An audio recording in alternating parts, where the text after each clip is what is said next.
I'm gonna do whatever the fuck I want to do, whenever, however the fuck I want to do it. You know why? Because I'm the freest nigga in the world. Right. End of discussion. Yo, I think somebody better go over there and tell the freest Negro in the world that he's getting ready to be locked up. And that video is not gonna age well. Hey yo, thanks for tuning in to Celeb Source, your source for celebrity news. Check this out. P. Diddy's sons, King Combs and Quincy, want you to know that they're not fazed by anything that's going on with their father. I mean, they're not fazed by Cassie, they're not fazed by the feds, they're not fazed by the white girl who just said that their father is the president of the itty bitty Diddy committee. They're not fazed by nothing, and that's why these two have just dropped a new collab. Wait till that day come, been rocking with you since day one. I know a queen when I taste one. You want real, but it ain't them, I'm saying. Girl, take your pick. I can't picture you lonely, your hair up like ponies, a frequency at Tony's tonight. Digesting flavors, take one. Yo, can somebody please tell me why it looks like they shot that video at Sears?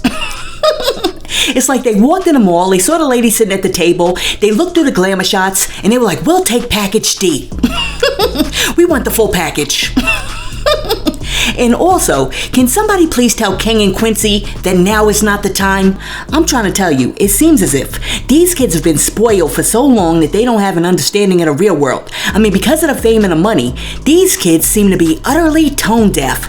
Now, after King and Quincy dropped their new music video, which looks like they made it back in 1989, a lot of people came in the comment section, and one person said, "This family can't read a room for nothing. We still upset. Stay out of our face." And then somebody else was like, "Y'all need to be finding out about your mama." And then somebody else was like, "I'll be sure. Please come get Quincy." And after that, somebody else was like, "At first, I was gonna say it was trash, but then I listened to it a little longer, and it's garbage."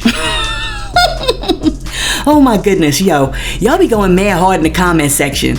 But while we're talking about somebody being tone deaf, a source close to P. Diddy says that P. Diddy is allegedly furious about the leaked video of him and Cassie in that hotel room. The source said he's incensed, especially about the video. He insists that it doesn't tell a full story about what happened. Not that he's excusing it, but he says that it's a selective video and it's his position that there was an agenda releasing a video when it was released. But ultimately he knows that his big concern is the raids on his house. The Cassie video is just a distraction. Oh my goodness, this dude is so narcissistic that he still doesn't get it. Of course there was an agenda, and that agenda was to get you locked up. And what dudes like P. Diddy don't understand is that if he had never done that in the first place, the video wouldn't exist and nobody could use it against him. Once again, even after the fake apology, there seems to be no accountability on Diddy's end.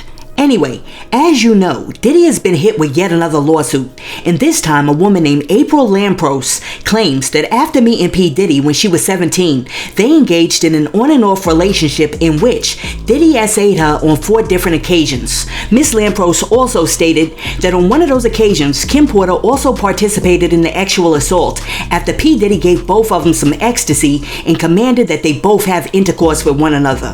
In her complaint, April Lampros also said that P. Diddy forced her to hide the fact that they were having a relationship because she was white, and P. Diddy didn't want anybody to know that he was dealing with a white girl. She also says that both P. Diddy and Kim Porter eventually used their power and influence to have her fired from her job after both P. Diddy and Kim Porter allegedly called her boss and lied and said that she had tried to poison Kim Porter.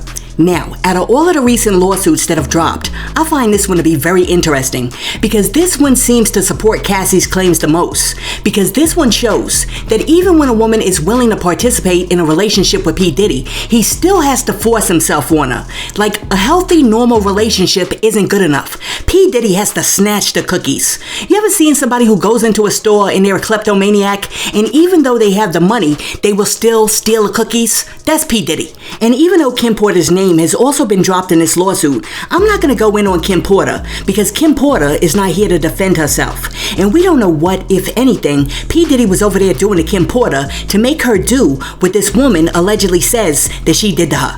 But based on this lawsuit, it does look like to me that Kim Porter was the original Cassie. Because you know darn well he had Cassie over there doing that to other women and other women doing it to other women. You know what I'm saying? It's almost like P. Diddy had his own Bernie Madoff style actual pyramid scheme going on over there. Anyhow, as you guys have heard, Sean Kingston's house got raided, and as a result, his mother got arrested and then he got arrested. Why? Because apparently they have been accused of trying to steal a really, really big TV. Broward County Sheriff's Office moved in with a mobile command unit and more than a dozen deputies to carry out a search warrant at a multi-million-dollar mansion tied to singer Sean Kingston. The musician was not home Thursday, but his mother was, and cops arrested 61-year-old Janice Turner on a series of theft and fraud charges. She's complicit in it. She knows what's going on. An attorney for a company called Verver Entertainment says Kingston had a $150,000 television entertainment system installed in the home, but he never paid for it in full. Today, workers from the company were allowed to confiscate the 232-inch TV system. Panel by panel, pieces of the system were loaded into a U-Haul as deputies searched the property for more valuables like high-priced watches. Several bags of potential evidence were carried out of the property and what appeared to be more big-ticket items that were fully covered. Even a luxury Bentley SUV was towed away from the driveway of the mansion. Kingston, whose real name is Kisyan Anderson, has been in the news before. But about Thursday's raid, the singer reacted with a message on Instagram that says, "People love negative energy. I am good, and so is my mother. My lawyers are handling everything as we speak." Listen, Sean Kingston should have went and got him a 55-inch TV from Walmart during a Black Friday sale, just like everybody else. And if he'd have done that, him and his mama wouldn't be in jail right now. Now, according to reports, SWAT moved in because Sean Kingston didn't pay for a $150,000 232-inch TV and sound system that he had put in the crib. Now, I know, a whole lot of people out there are like, why would they arrest his mother just because he didn't pay for his TV? If I get a TV on layaway from Rent-A-Center and don't pay for it, they're not going to come and arrest my mother. Well, it appears that according to the court documents, Sean Kingston has not only not paid for that TV, but him and his mother have also allegedly committed more than $1 million in fraud in recent months, which includes stealing money, jewelry, a Cadillac Escalade, and some furniture. Now, I don't know what to say to Sean Kingston to help him get out of this sticky situation, but I do have a little advice for his mother. Source, can you please put up her mugshot? Miss Kingston, I say this with all due respect. You gotta get rid of the braids. You gotta get rid of those braids. Listen, once it's like bald up top and you only got the braids in the back, just let it go. You gotta know when to let it go. Just go with the baldy. And I'm not even trying to be funny. That is 100% real advice. I'm trying to help this sister out. Now, check this out. While Glorilla says that she's one of the most stand-up rap artists out here in these streets because she stands on business, Glorilla's credibility is being challenged once again because the other day on the Morning Hustle, Atlanta investor Aristotle accused Glorilla of taking 6 figures from him and failing to fulfill her contract. Check this out. Have you ever put a bad investment, put money into an investment that wasn't good? Because technically that's what would have happened to the people that originally invested, right? And I was pissed off. I lost like 400 racks. Off of?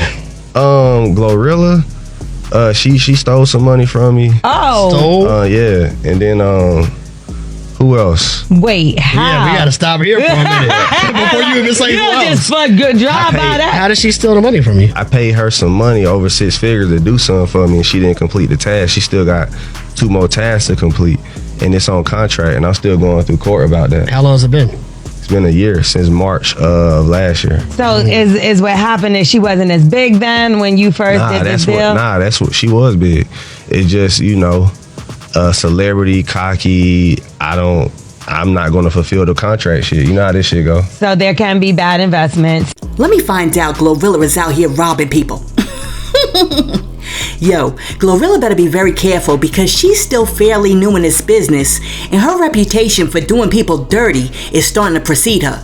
I mean, so far Glorilla has been able to laugh off any of the previous allegations, but 2-3 more people coming out and saying that you robbed them and you might not be able to laugh that off, hun. That's crazy. How you gonna be out here collecting checks and not giving the people what they pay for? Wow. But I guess we're just gonna have to wait and see what the courts have to say. Because if this dude is telling the truth, Glorilla may end up having to pay all of that money back. Now, peep this. The other day, Little Baby jumped online to complete the British Accent Challenge. This is a challenge where you jump online and you read a whole bunch of British phrases in your best British accent. Check this out. Since I'm in the UK, I'll be doing the British Accent Challenge. Literally, can I get a bottle of water? Are you stupid? Is that Twitter? Do you play football? Thanks, Mom, for the delicious dinner. Is it 3 o'clock yet? 333. Tuesday, Saturday, Harry Potter, you're a liar. You should. I'm a little bit thirsty. It's tea time, ain't it? Yo, did he say 300 in churchy tree? Oh my goodness. Well, after he completed the challenge, one person jumped up in his comment section and was like, yo, he sound like Peppa Pig from Atlanta. Oh my goodness. Listen, I give Little Baby a whole lot of credit because I can't do accents to save my life. So, whatever he did is better than what I would have done. You know what? Take a try at the British Accent Challenge and then let me know how you did in the comments. Did you say 300 in churchy tree? Yo, check this out. A lot of people are a little frustrated with Iyanla Vanzant because the other night when she went on Chris Cuomo and he asked her about the Diddy Cassie hotel tape, she said she has no opinion. Check this out. Iyanla, I am very frustrated with cancel culture and who is the they and who gets to decide. But what is your analysis from the perspective Let's get these likes up. How you deal with a situation like this and without it just being a black hole of negativity? And what do you see in how he's dealt with it so far? Well, I want to begin by saying I have absolutely no opinion about this at all. What? What I do have as a spiritual tech. Did y'all hear that? Are y'all surprised? She said she don't got no opinion about this at all. No, we know she down for the men. No, Rashida, not my Vanya. Not my Vanya. He coming from a perspective of there's no right or wrong. That's like part of her spiritual belief. Not my Yana. I like Ayana. Not my Ayana. But I think we need to listen to her. Okay, let's listen. Is an observation that I think I can offer to support healing, collective healing. And what I see is that our hair is on fire. As a culture, as a society, our hair is on fire. And hair is an acronym for honesty, accountability, integrity, and responsibility. And wherever we look in this society, we see it's just being burned to the ground. We don't give people space to tell the truth, so they lie. The number one reason people lie is out of fear. So when they're confronted with something, challenged, accused, attacked about something, in fear, they're gonna lie. That's human. He's no less human or no more human because he's Sean Combs. We don't give people place to tell the truth. We have an incredible downfall and issue in this society with personal integrity.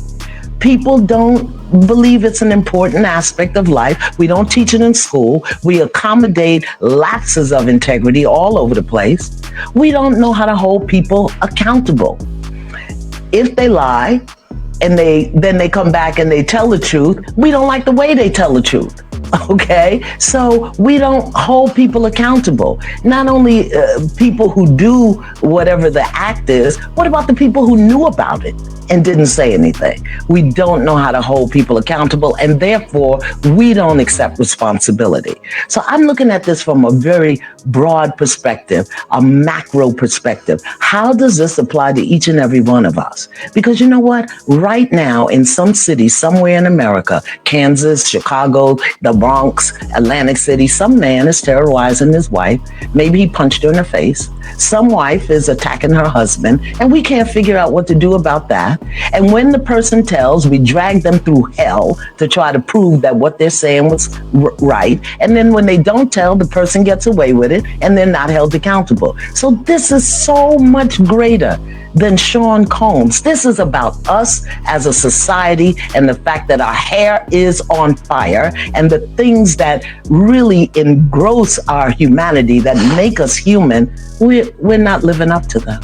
Okay, so question number 1. How do you guys feel about Iyanla saying that she doesn't have an opinion on P. Diddy? And then question 2. How do you feel about Iyanla saying that we as a people, as a society, don't give people space to tell the truth? Therefore, we are the reason P. Diddy lied to us. Let me know in the comments. Alright, so when Iyanla was on that panel on Cuomo, Jason Lee was also on the panel. And now it appears that now that the show is done, Jason Lee has a little bit more to say. I understand from what Iyanla said on Chris Cuomo's show over at News Nation that, we do need to get to a place of peace. We need to get to a place of healing. We need to get to a place of understanding and forgiveness when people make errors like this. And you all know I am anti-cancel culture. There's so many articles all over the internet and shows that I've been on and interviews that I've been in where I've talked about being anti-cancel culture. I was head of media for Kanye West. I worked with somebody and for somebody who I helped bring back from cancellation and then quit right before he went back into cancellation. So I understand. But this is different. It's one thing to take ownership for things that you've done and be held accountable in the public eye and deal with it in private and work through your trauma and then re-enter the culture. But Diddy said he didn't do it, and then now this video proved that he did. So you were gaslighting us into believing that you were another black man being taken advantage of and lied on, when really you paid that millions of dollars and paid that $50,000 hotel to hide us from seeing you for who you are. Now there's alleged other videos out there that I may get my hands on, but I'm trying to stay away from, but people are trying to throw it at me of you allegedly doing this to other people. So when you go online and say it was all a lie, it really wasn't. Listen, you know how Maya Angelou once said, when people tell you who they are the first time, you should believe them? P. Diddy already told us who he is. He's the freest Negro in the world, and he can do whatever he wants. I'm gonna do whatever the fuck I wanna do, whenever, however the fuck I wanna do it. You know why? Because I'm the freest nigga in the world. End of discussion. Oh my goodness, this dude right here is out of control. Listen, let me know what you think about Diddy saying that he's the freest ninja in the world. King Combs and Quincy dropping their new song. A source saying that Diddy is absolutely furious about that hotel tape being leaked. Sean Kingston and his mom getting arrested. Glorilla being accused of robbing folks. Iyanla saying she doesn't have an opinion on Diddy. And Jason Lee saying giving people grace is all fine and good, but Diddy ain't really sorry. Let me know what you think about all of that in the comments. And while you're down there leaving a comment, be sure to like and subscribe to the channel and share this video with your friends. Hey yo, thanks for tuning in to Celeb Source, your source for celebrity news. Be sure to like and subscribe to the channel. Peace.